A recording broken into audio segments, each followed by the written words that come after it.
quarto ano, tudo bem com vocês? Espero que estejam todos bem. Hoje, na nossa aula de matemática, nós iremos fazer uma revisão de todo o conteúdo que nós já estudamos até aqui.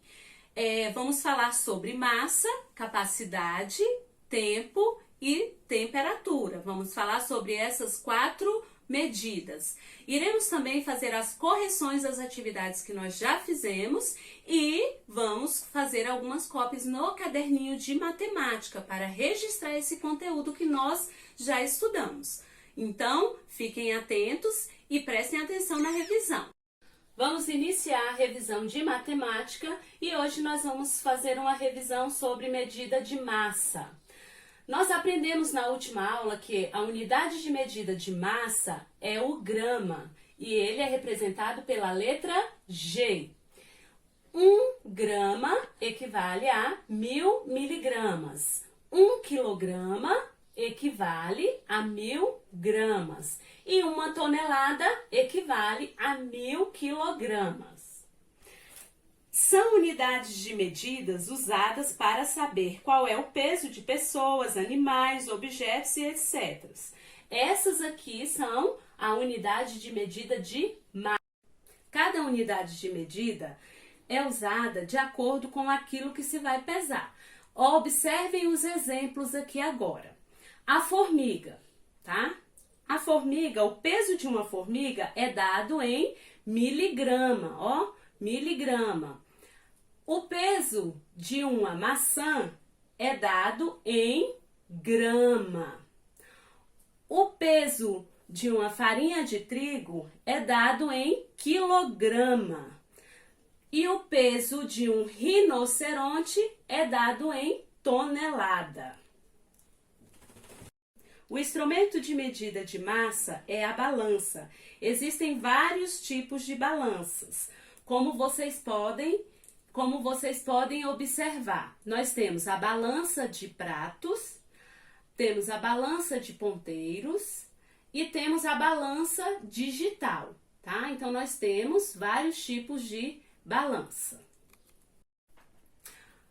Bom, para ampliar o conhecimento de vocês, a tia Eliane trouxe aqui esse esquema aqui, como vocês podem observar. O grama, ele tem múltiplos e submúltiplos. Então, vamos lá.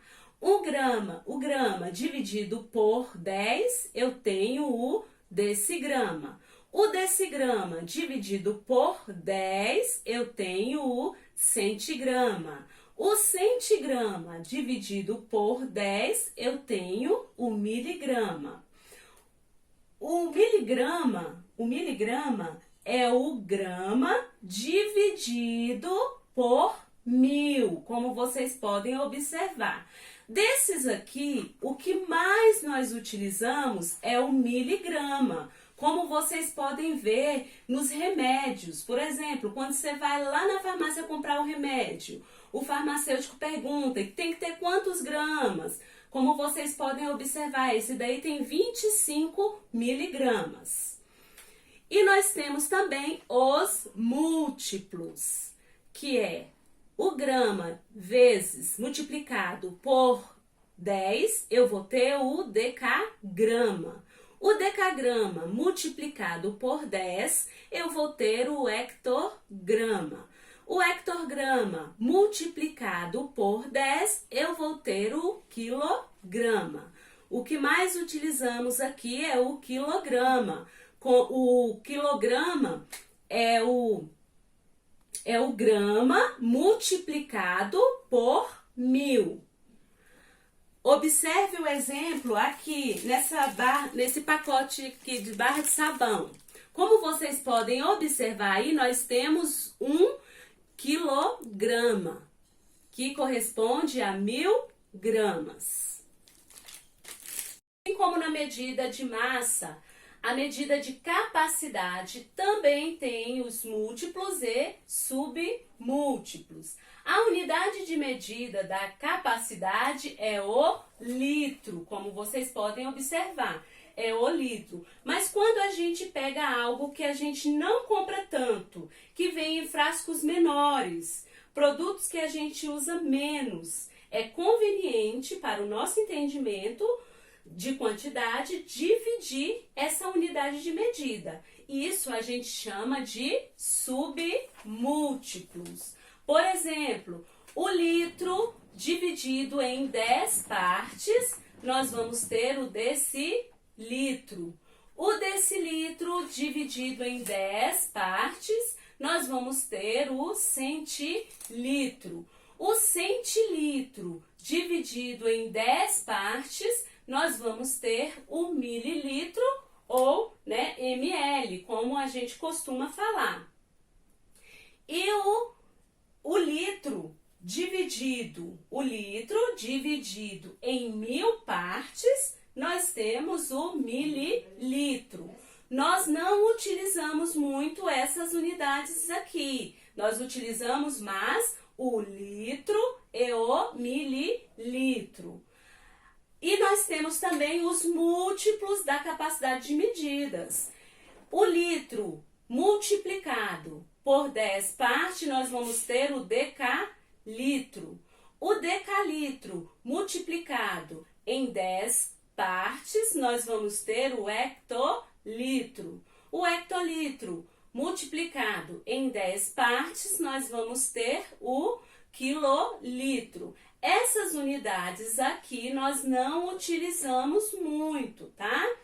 E aqui, ó, só antes de encerrar, aqui nós temos o litro multiplicado por 1000, nós vamos ter o quilolitro. Essas unidades aqui nós não utilizamos muito, como eu tinha falado antes. Nós utilizamos mais o litro e o mililitro, tá ok?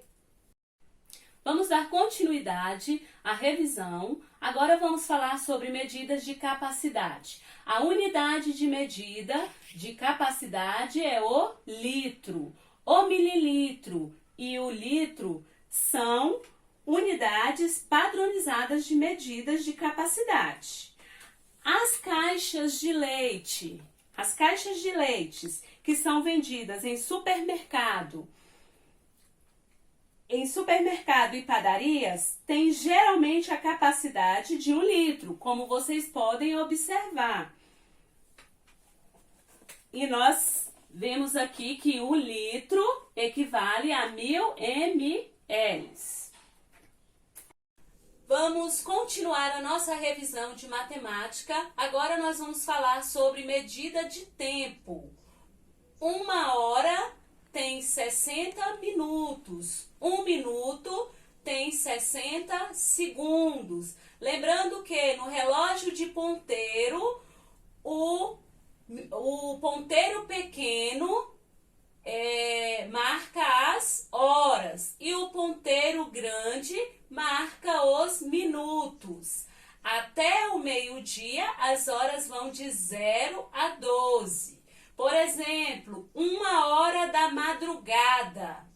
Do meio-dia até a meia-noite, as horas vão de 12 a 24. Por exemplo, 13 horas da tarde. Vamos agora falar de dias, semanas, mês, ano. Um dia tem 24 horas. Uma semana tem 7 dias. Um mês, aproximadamente 30 dias. Um ano tem 12 meses. Temos também aqui, ó, um bimestre. Um bimestre que é 2 meses. Um trimestre que é 3 meses. Um semestre tem 6 meses, que é metade do ano. Uma década equivale a 10 anos, um século equivale a 100 anos e um milênio a 1000 anos. Vamos observar aqui o calendário e vamos relembrar os meses, os dias do ano. Vamos lá? Por exemplo, aqui nós temos janeiro, fevereiro, março, abril, maio, junho, julho, agosto, setembro, outubro, novembro, dezembro. Esses são os meses do ano. São 12 meses. E nós temos, a semana inicia no domingo, então nós temos domingo, segunda, terça, quarta, quinta, sexta, sábado. A semana tem 7 dias. E como a gente viu, um mês tem aproximadamente 30 dias. Vamos lá? Janeiro tem 31 dias. Fevereiro, 29 dias, porque esse ano é ano bissexto, ou seja, a cada 4 anos, o mês de fevereiro acrescenta-se um dia. Março, 31 dias. Abril, 30 dias. Maio, 31 dias. Junho, 30 dias. Julho, 31 dias. Agosto, 31 dias. Setembro, 30 dias. Outubro, 31 dias. Novembro, 30 dias. Dezembro, 31 dias. Bom, vamos finalizar a nossa revisão de matemática e agora nós vamos falar sobre medida de temperatura. São muitas as situações do dia a dia nas quais utilizamos a medida da grandeza temperatura. Vocês lembram aquelas situações que eu falei para vocês? Será que ele está com febre? Qual é a previsão para a temperatura de hoje? A torta deve ser assada a que temperatura? Nessas situações, nós utilizamos a medida de temperatura. Aqui, nesse ponto aqui, usamos o termômetro para medir a temperatura corporal. O termômetro, como vocês podem observar, é esse daí. Nós utilizamos ele para medir a temperatura corporal, se você está com febre, se você não está com febre. Lembrando que consideramos que uma pessoa está com febre quando a medida de sua temperatura é maior que 37 graus Celsius. Para medir a temperatura, usamos como unidade de medida o grau Celsius, que é esse símbolo aqui. Por exemplo, hoje à noite a temperatura será de 20 graus Celsius. Agora, a tia Eliane vai explicar a atividade em seguida e passar as correções às atividades que nós já realizamos, tá? Espero que vocês tenham gostado e até a próxima aula. Agora nós vamos fazer as atividades. Vocês vão copiar e responder no caderno de matemática. Primeiro você vai copiar a atividade de massa, copiar e responder. Depois você vai copiar a de medida de capacidade, copiar e responder no caderno. E por último, a medida de tempo e temperatura, que vai também copiar e responder no caderno. Vou deixar disponível no WPensar, no grupo de WhatsApp. E não esqueçam de fazer as correções. Logo em seguida já vai estar as correções, tá bom? Espero que vocês tenham gostado da aula e até a próxima aula.